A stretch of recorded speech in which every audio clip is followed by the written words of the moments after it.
Hi there, this is Lu Kaibo, and I am a RMSc Year 4 student. This is my final year project. I will be presenting the topic Pairs Trading, Performance of a Relative Value Arbitrage Rule. The paper was co-authored by three distinguished professors from Boston College and Yale University. So the term pairs trading has always been appealing to me, but in order to fully understand the term, we must come to its introduction, its definition. And before that, we can study its motivation. So pairs trading, this technique, is actually developed as a quantitative method of short-term speculation on Wall Street, and it's developed around 1980s. In terms of the history, um, this technique, pairs trading, actually falls in the realm of statistical arbitrage, and this quantitative trading method is frequently used by hedge funds and investment banks such as D.E. Shaw and Company and Morgan Stanley. Ahead of a team of physicists, mathematicians, and computer scientists headed by a managing director at Morgan Stanley who's called Nunzio Tartaglia. They developed the automated trading system that could execute the trades without introducing any trader's instinct and skills. So this precludes any human nature from the trading system. So, um, but it is very surprising to find out that the concept and rationale behind the pairs trading term is quite simple. First, we have to pick two stocks whose prices have moved together historically. Say we pick stock XI and XJ at time tau, the price spread could be expressed like this: as tau equals xi tau minus xj tau. When the spread widens, say xit is now greater than xjt, what we have to do is we short the winner and long the loser. That means we take a short position in xi and then take a long position in xj. This will give us a positive payoff at time t at the construction time, and if the prices converge in the future at some time, say t, uh, let's further assume that the price is crossed actually. So what we have to do is unwind the long short position, and since the prices are the same, so the payoff is zero, and the whole process yields a positive return. So it is an arbitrage opportunity. So basically, these three steps are the concepts and rationale behind the pairs trading terminology. So let's see some ideas behind the term. We could easily discover some characteristics of pairs trading.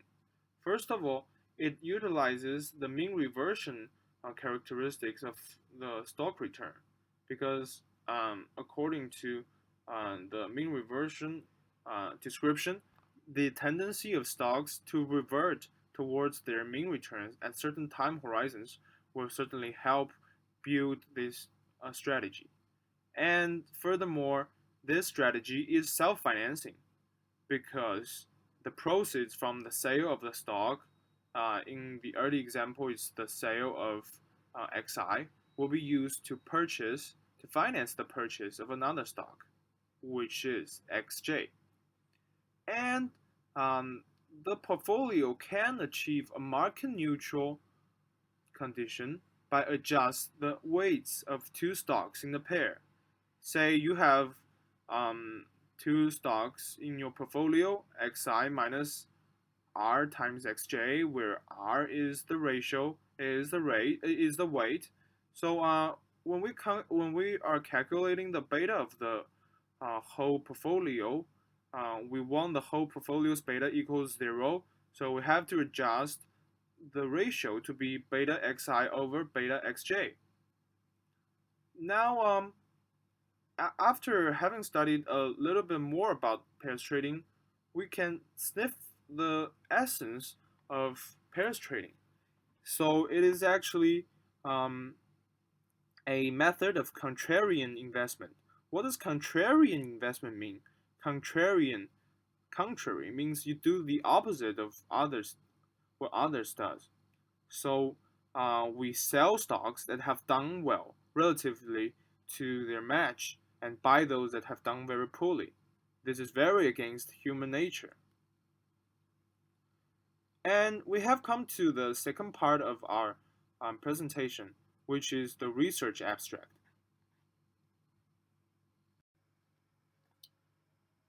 So this part shares with us the research abstract. So let's see. Here's some overview. First of all, the authors developed a simplified version of pairs trading with daily data from the CRSP database over the year from 1962 through 2012 or 2002. And so this simplified version is developed and traded according to some rules. Second, it is also the very important part, and the profitability, risk, and return characteristics are examined and tested. Third, it has brought some discussions into the accountability of the significant portion of the profits. Factors like institutional factors and bid-ask bounds have been proposed to account for these profits. So let's get into the methodology. It is also a very crucial part for understanding the whole research. And just be sure, the methodology here is a simplified version. So it has mainly two steps. The first step is the implementation of the trading system and the trades. And as for this part, it also has two stages. The first stage is the formation period. It studies the past 12 months data and um, identifies the pairs so as to form the portfolios. And the second stage is to trade. So it is called the trading period, and it is the 6 months right after the 12 months of the studying period. And we do this on a monthly basis. So every month we rebalance the portfolio and then we start to trade. So through these years, there will be 479 observations, and so based on these observations, we have obtained enough data to draw some tests so that we can have some conclusion to a certain significance level. And the second part is the return computation. This part is kind of tricky. It involves the excess return for different pairs portfolio. We're getting to this. So, as for the implementation, the first stage is the pair formation. It has three steps. The first one is screen out all illiquid stocks from the CRSP daily files with zero volumes in one or more days in the past 12 months, which means and they do not trade very often. We want we want very liquid stocks so that we can construct portfolios freely. Secondly, we construct a cumulative total return index for each stock.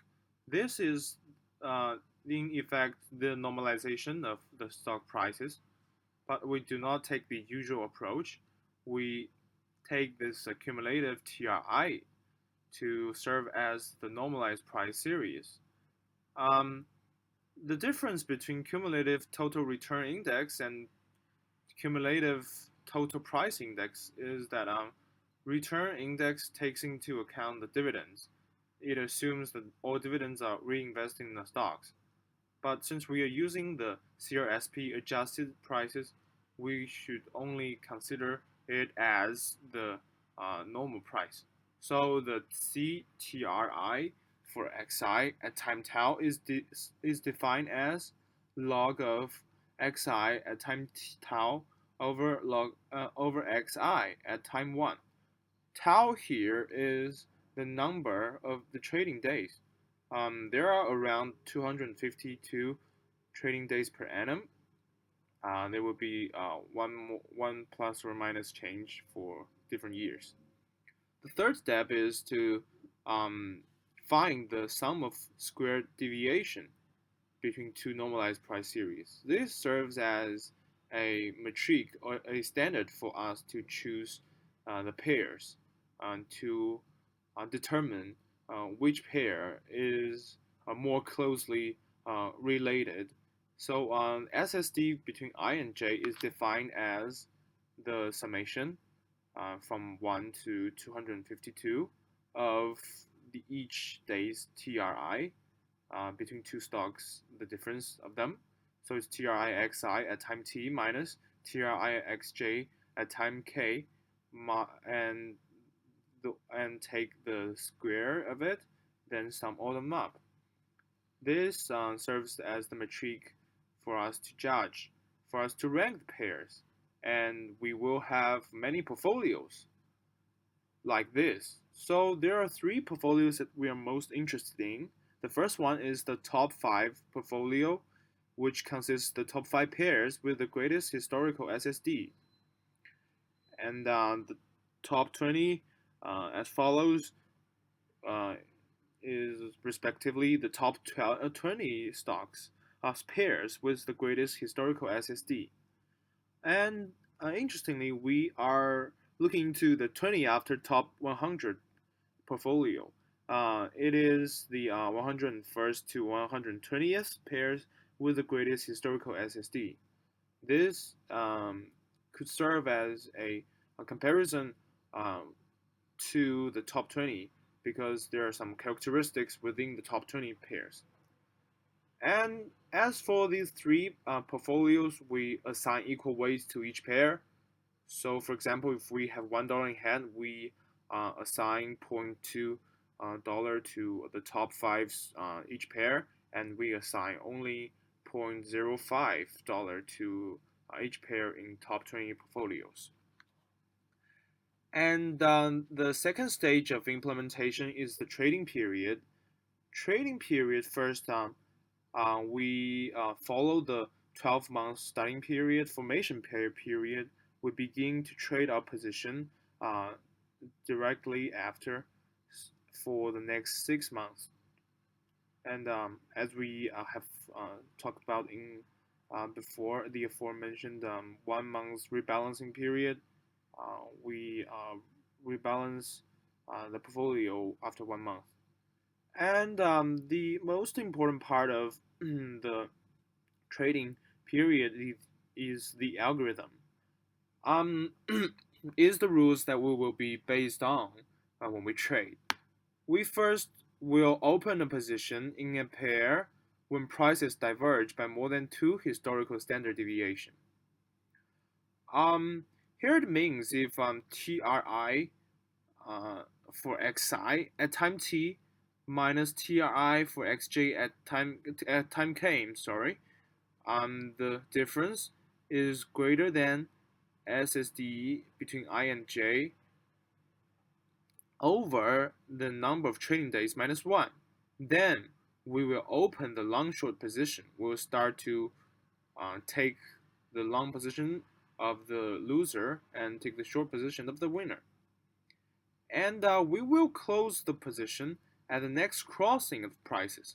But if they do not cross for the whole span of the trading period, which is 6 months, gain or loss will be calculated at the end of the last trading day of the trading interval. And what if a stock is delisted? What we do is we directly close its position at the deletion day, and we use the last price available. And as for the reporting of payoffs, we report $1 short in the short position and $1 long in the long position. and we rebalance the portfolio at the end of the trading interval. So here's then very direct illustration of the trading rules, or say the trading algorithm. This is two normalized price series between two stocks, Connacht and United Royal. So starting from day zero, the prices are crossed here, and then it diverges here. It diverges more than two historical SSD, a historical standard deviation. So we open the position, pair open here, and then we go along as the pair widens more, and here we finally came to the cross point. So we close the pair, and so on and so forth. We could see that the pair opens multiple times during the 6 month trading interval. So we will have basically six cash flows as for this pair alone. So as for one pair, to calculate the excess return is to calculate the sum of the payoffs. Why is that? Because we all assume that we only invest $1 in each portfolio. So the payoffs is actually the return, the excess return. The payoffs of one pair throughout the whole span. For example, the payoff of I and J equals to two parts. The first part is within the interval. The pairs may open close multiple times and at various points. So it is a set of positive. Look at here, positive cash flows within trading interval, and this set is randomly distributed throughout the whole span. And the second part is definite. It is one cash flow at the end of the trading interval, because at the end all pairs have to be closed. But we don't know if the position is either negative or positive or even zero. We did not know that because one pair can close with a loss or with a gain, or even it does not close, because if the pair does not open, there will be no close. So the payoffs between two stocks should be these two parts. And secondly, the payoffs of one single open and close should be calculated this way. Say for the pair I and J, and it first opens at day T1, and then it closes at day T2. Then if we want to compute over $1 return, the payoff should be like this: xj at time T2 over xj at time T1 minus xi at time T2 over xi at time T1, given that xi is the winner and xj is the loser. And as we have come to the third part, the excess return measures. This is subtle because we do not actually just sum all the payoffs up. We have two different measures for the excess return. The first one is the excess return on committed capital. This takes the sum of the payoffs over all pairs during the trading interval and divides it by the number of pairs in the portfolio. And as we can imagine, this kind of measure is very conservative, because if a pair, as we have said before, does not trade for the whole trading period, we will still include $1 of the committed capital in our calculation of the excess return.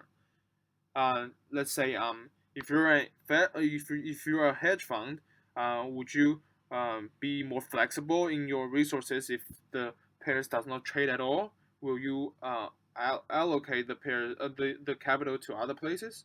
I think you might consider that. So we have the second measure of the excess return. It is the excess return on employed capital. It is calculated by the sum of the payoffs and divided by the number of pairs that actually open during the trading interval. So, for example, if only one pair trades in the top five portfolio, then the excess return on employed capital would be five times of the excess on committed capital. So we have these two metrics to help us better understand the return situation. And we have come to the fourth part, which is the empirical results, and it is also the most important part of the whole research. So here we comes to the empirical results of the paper. It is the main findings of the research and is also the most important parts of the research. We first take a look at something very straightforward, the strategy profits. And as we can see from the table, we divide the table into two parts, mainly the A part. The A part is the strategy where you don't have to wait one day before you open your position. That means if the price diverges today, you open the position today. B part is the a strategy that you have to actually wait for one day before you can open your position. So why we divide it like this, we will discuss it later. And as we can see here, the average axis return on the first row specifies that a fully invested portfolio of the top five pairs can earn an average axis monthly return of 1.31% with a t-statistic of 8.84. And the as for the top 20 portfolio, the average access return, which is fully invested, is 0.144% per month. Its statistic is 11.56. And since we're using the fully invested approach to assess the excess return, we turn to something more conservative, the average excess return on committed capital. As for the top five portfolio, the return dropped a little bit to 0.78% per month, and the for the top 20 portfolio, it also has been declined to 0.805% per month. But from this table, just from this panel, we can see that uh, it is actually the excess returns are large in an economical and statistical sense because of the T statistics.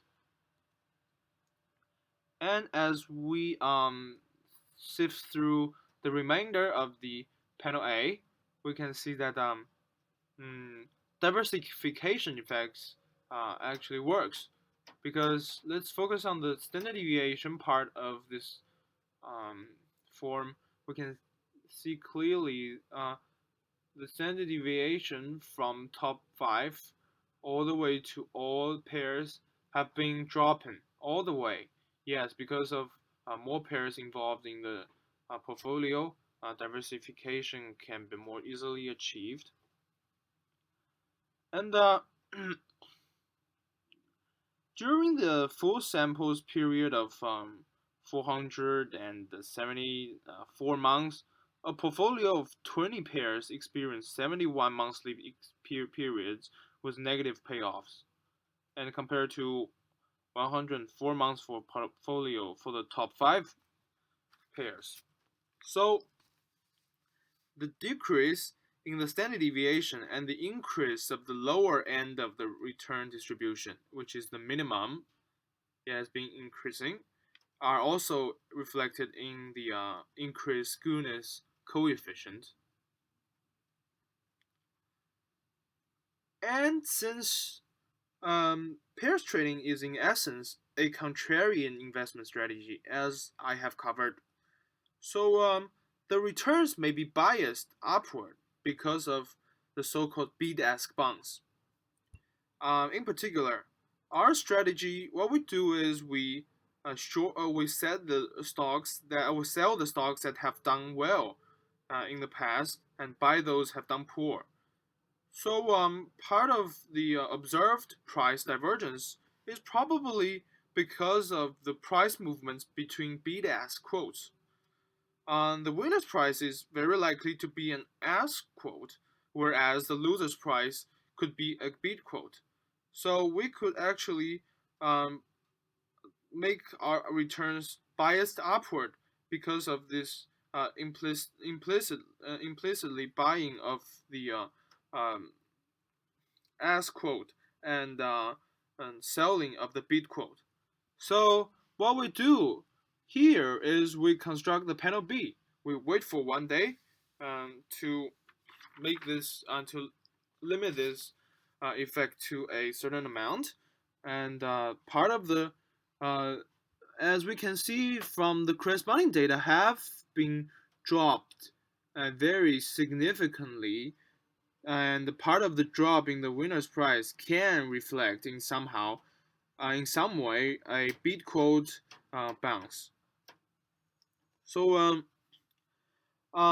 we here can answer this a non-trivial proportion may be accounted for by this effect, but we don't yet know how much how what is the exact proportion, what is the exact contribution of this effect.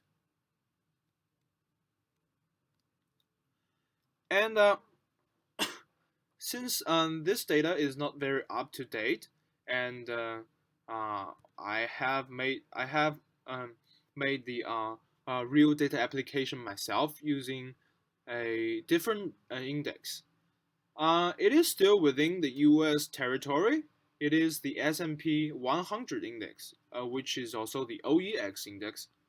It is not as normal as usual as widely seen as the S&P 500, but I do have my reasons of choosing S&P 100. First of all, the components of the OEX index are highly liquid. Of course, they are very liquid. That's why they are uh, formed into the S&P 100. And secondly, the OEX index has a rather even distribution of stocks in terms of sectors or industry groups. And the third reason is that OEX index is readily updated in a timely manner. We can obtain some very updated information of the OEX index. So what I did was to set the time horizon ready. It is set from 2001 on January the 3rd to 2011 December the 30th. So it is effectively 11 years. And the data source I obtained this from is at StatLab Bloomberg terminal. Here's the fun fact that I actually uh, used all three Bloomberg terminals quota for 1 day just by extracting all the data from the Bloomberg terminal of the S&P 100. So that is a close call, but I managed to do that eventually. So the sample contains a total of C 102, which is equal to 4,950 pairs of stocks, and I have obtained 119 observations for my analysis.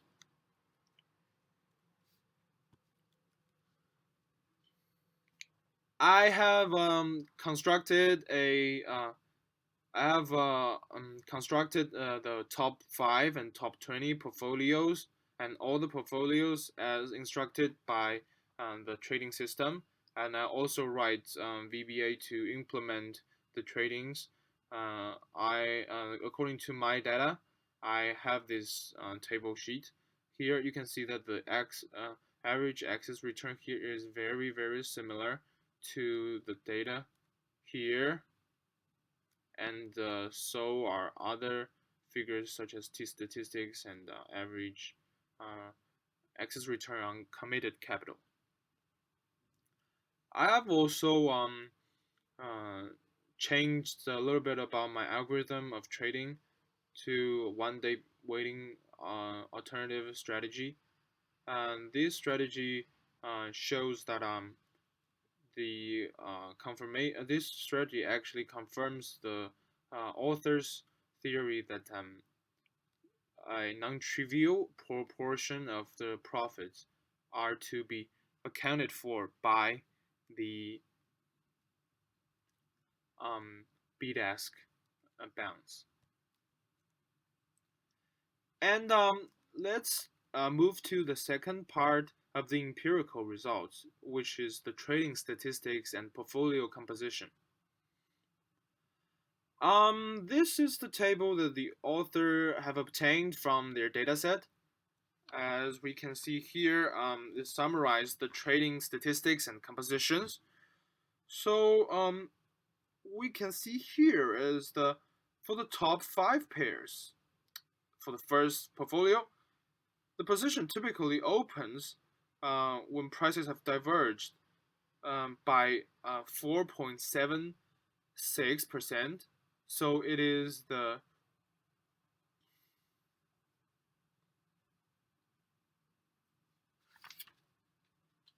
trigger amount, which is the two standard deviation basis that we use to determine whether we open a position or not. And on of the top 5 pairs, on average, 4.81 pairs opened during the trading period. And as we sift down through this row, we can see that almost all the pairs in the corresponding portfolios have opened during the trading interval. And the next line is the average number of round trip trades per pair. For the top 5 is 2.02, and for the other 3, they all exceed 1, which suggests that many pairs open multiple times during the trading interval. And panel B of table 2 describes the composition in terms of first the market capitalization and the industry membership. So in terms of the size, the average stock in the top 5 and top 20 pairs belongs to the second and third decile from the top, and 74% of the in the top 20 belong to the top 3 decile, and 91 comes from the top 5 deciles. And we can also see that around 2/3 of the pairs are size mixed, which means that they are from distinct deciles. And in terms of industry groups, the first finding we have uncovered is the 71% in the top 20 are utility stocks, whereas in all the stocks, they only take a very small portion of the whole sample. This is very interesting because it can be the high proportion in the top 20 can be accounted for by the fact that utilities are very possess very low volatility and tend to be correlated with interest rate innovations. But the percentage of mixed sector pairs account for a notable proportion of the portfolio. The percentage of mixed sector pairs range from 20% for the top 5, 20% for the top 5, and to 44% for the top 20% here, and 44% here for the 20 after 100 pairs.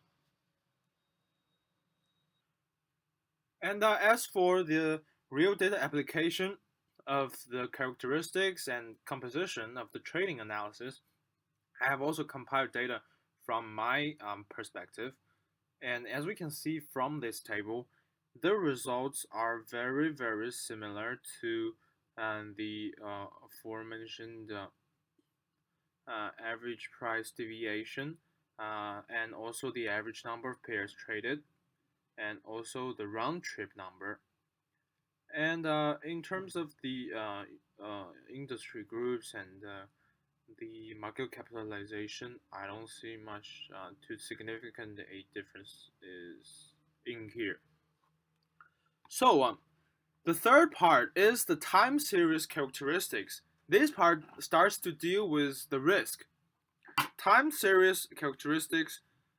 First, it compares the exposure. It compares the average daily dollar change to the S&P 500 and Treasury bills change every day. So as we can see, we report the excess return to be 1 day weight trading strategy, which is the second alternative strategy in annualized form, and the for comparison, we report total returns to Treasury bills and S&P 500. The top panel of the table 3 shows that the pairs trading strategy. This is a table 3. The top panel shows that the pairs trading portfolios are much less volatile because of the standard deviation.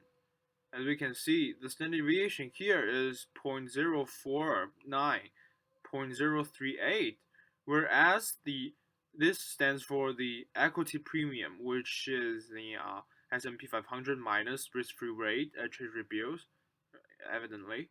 The standard deviation here is 0.15 compares to 0. So it is less volatile. And the annualized standard deviation are much less smaller than that of the S&P 500. So this in some way explains the annual Sharpe ratio, which is greatly higher than S&P 500, because of a relatively higher return over a much less smaller volatility yields a greatly higher Sharpe ratio. But most importantly, I think this panel shows the monthly serial correlation. It has a significant correlation among all different pairs. So this suggests that the profitability of pairs position accrues gradually over years, and it is not simply just driven by some short-term price reversal. So let's take a further look at it. Pairs trading portfolios are much less volatile with a much lower standard deviation. Yes, Sharpe ratios, which is defined as mu I minus RF over sigma I. And as we have said that the sigma I is much less smaller, mu I is moderately higher, the Sharpe ratio is greatly higher. And the excess return turned to be positively autocorrelated at the monthly horizon. This is true, and this also suggests that the profitability is not simply driven by short-term price reversal. And from here on, we start to explore the systematic risk exposure. So when we want to examine the systematic risk exposure, we have to involve some factor models. So the most famous, or at least in my opinion, is the Fama-French factor. The 3 factors are very famous. I don't have to specify more. SMB means that the small business companies minus big companies, the small and big in terms of market capitalization. This is a factor, and HML equals high minus low, book to market value. This is also another factor. From this, we can see that the exposure to the market return are generally very small. You see here? And the t-statistics are relatively non-significant compared to other figures. But exposure to other pharma fringe factors is generally positive, positive, positive, and with a significant t-statistic. So, um, the we can conclude that the portfolio profits are positively correlated with SMB and HML. But this cannot be very sufficient to explain the average returns of the profit because the intercepts, which are supposed to be the content, the things that cannot be explained by these three factors, are actually very high in a statistical sense. Look at their t statistics. It is very high compared to this. So there are some proportions of the returns that cannot be explained by the pharma fringe factors. Then how about another kind of model, the Boston factor? Um, Here the condition improved a bit because the risk exposure to the S&P 500 is slightly negative. This does not matter that much, and exposure to small stock premium is significantly positive. You see the statistics here is significantly positive. Thus, there are certain situations that could yield in a favorable uh, situation for the pairs trading strategy. And the exposure to the default premium is also positive.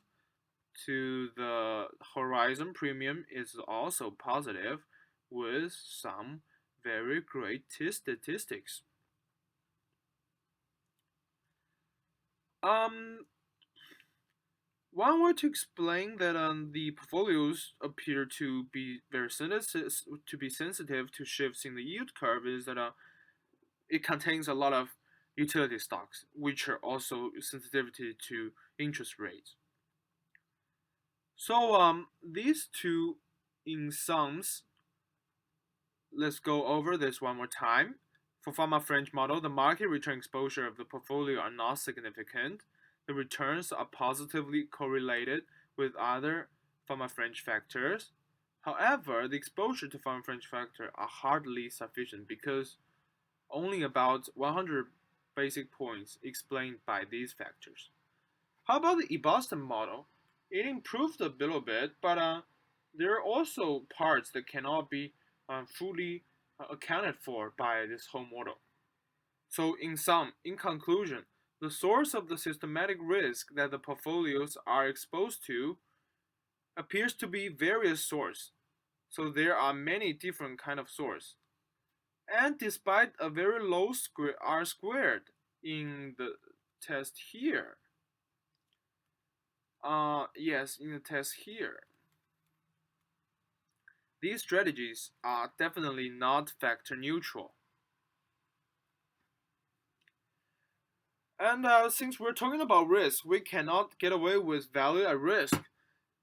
Here's the table of the daily and monthly value at risk of the four different portfolios, and this can be characterized in the following manners. First of all, we can see that in panel A, the worst monthly loss over the last 40 years is the loss of nearly 12.6%. And the corresponding figure is 8.2% for the top 20. Also, on average, only once in every 100 months did these portfolios lose more than 4.32%, which is the 1% level VAR, 4.32%, and 1.94% for the top 20 stocks. This gives us a very straightforward understanding of the risks. Here's the daily data. and we can interpret it in the same manner, such as the worst loss is the 10%, and for top 5, the worst loss for top 20 is the 6.7%. And this VR, after this, we can have a direct look at how the risks are distributed and how we can use a leverage to cover the losses to maximize our return. Well, here's the very interesting pick in the research. Here is the monthly excess return of the top 20 pairs portfolio along the time horizon. As we can see, time pairs trading started actually very early from 1960s, and there has been some ups and downs. So there has been uh, times with negative excess returns, but starting from somewhere in the 1970s towards 1980s, the negative return seems to be disappearing, and pairs trading was very profitable then. But as time goes by, there has been this modest time of performance, and this is some really rigid distribution of the excess return. This may be due to the fact that more and more proprietary trading shops and hedge funds uh, have been taking a very active part in the statistical arbitrage, the pairs trading. They want to share the profits of this strategy, so the competition grows very fierce, and then there has been this kind of a negative excess return. Here is another very interesting picks. It is the cumulative excess return of the top 20 pairs against S&P 500. This is worth looking in the sense that as you see, this is the equity premium, and it is very rigid. There are some ups and downs and zigzags along the way, and surprisingly, that the fully not only the fully invested pairs return or the committed capital pairs return exceeds the S&P 500 nearly all time. And as we can see, in some very bad times, 1982 or the dot-com bubble in 2000, we did not see any drop in the pairs trading strategy, which means that in the historical data suggests that pairs trading performed well over difficult time for U.S. stocks. This may not be a causal relationship, but this is definitely a notable pattern to look for. And as we come to the fourth part of the pairs trading and the contrarian investment, this involves a technique called bootstrap. Um, what we did in this part is um, we um, we compare the performance of our pairs to random pairs. The starting point of the bootstrap is the set of historical dates on which the various pairs open. So we simulate these pairs, but we do not do that according to the exact rules of our trading system. But the results are very alarming in the sense that we in the bootstraps that we have simulated the entire set trading 200 times. The return is, you see the mean excess return here, they actually goes to negative, and the standard deviation is much greater than that of the R pairs. Let's change to the wait 1 day alternative strategy.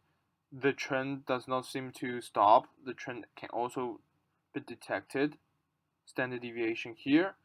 So the bootstrap of random pairs with relative poor performance confirms the pair strategy that the theory that pairs trading strategy is not simply short-term price reversal.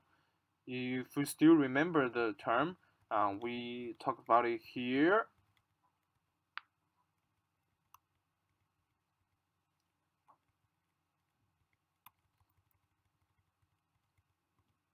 Just a second. I believe somewhere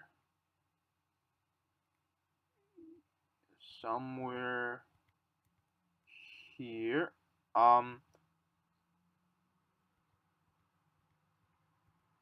Yes, here. Um, from analyzing the excess returns of the monthly autocorrelation, we discovered that the profitability of pairs trading is not simply driven by short-term price reversals.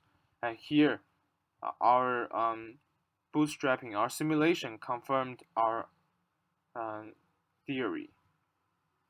And since it's simulation, I've applied it through the real data application. After the bootstrapping, I obtained this table. This table also used negative return with relatively high standard deviation, and in both fully committed and fully invested and committed capital. This confirms the theory again. So this is basically the whole story of the research, and we have come to the conclusion part. What we did in this research is first we have defined the meaning of pairs trading. It is the equity trading strategy on Wall Street, and we have discussed the implementation, including the pairs identification and the trade based on certain rules. And then we move to the examination, which is the most important part of the research. We have examined the characteristics of portfolios, and we are also trying very hard to find different sources of profits, including the bid-ask bonds, including the long time autocorrelation of time horizons. And then as for the data application part, we apply the data to S&P 100 index and have got some very satisfying results. But when I apply the data to HSI index, I found out that since the volumes in Hong Kong are relatively low compared to any other in the world, so it is very hard first to form pairs. We only have a limited number of pairs to form, so the results does not seem to be very significant. And there are also some other thoughts on the matter. So let's go back to the essence of pairs trading. It opens when it hits a trigger, when the price spread hits a trigger, and it closes at a certain time. So can we, instead of just set the trigger to be a very still and not move a static number, which is the two historical standard deviation, can we use some more advanced time series to determine when to open the position? Can we use some techniques also to find out the optimal unwind time, not just every time the price cross? Because as we can see in this picture,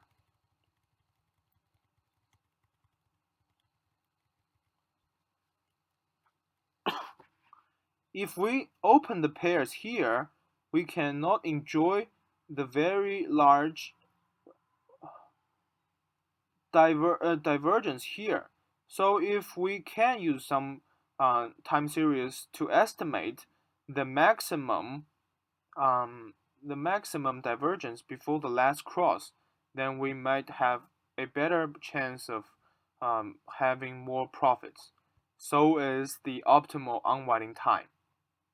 So this is the whole story of this research paper, and I don't deny it. This is the hardest project I have ever done in my undergraduate study.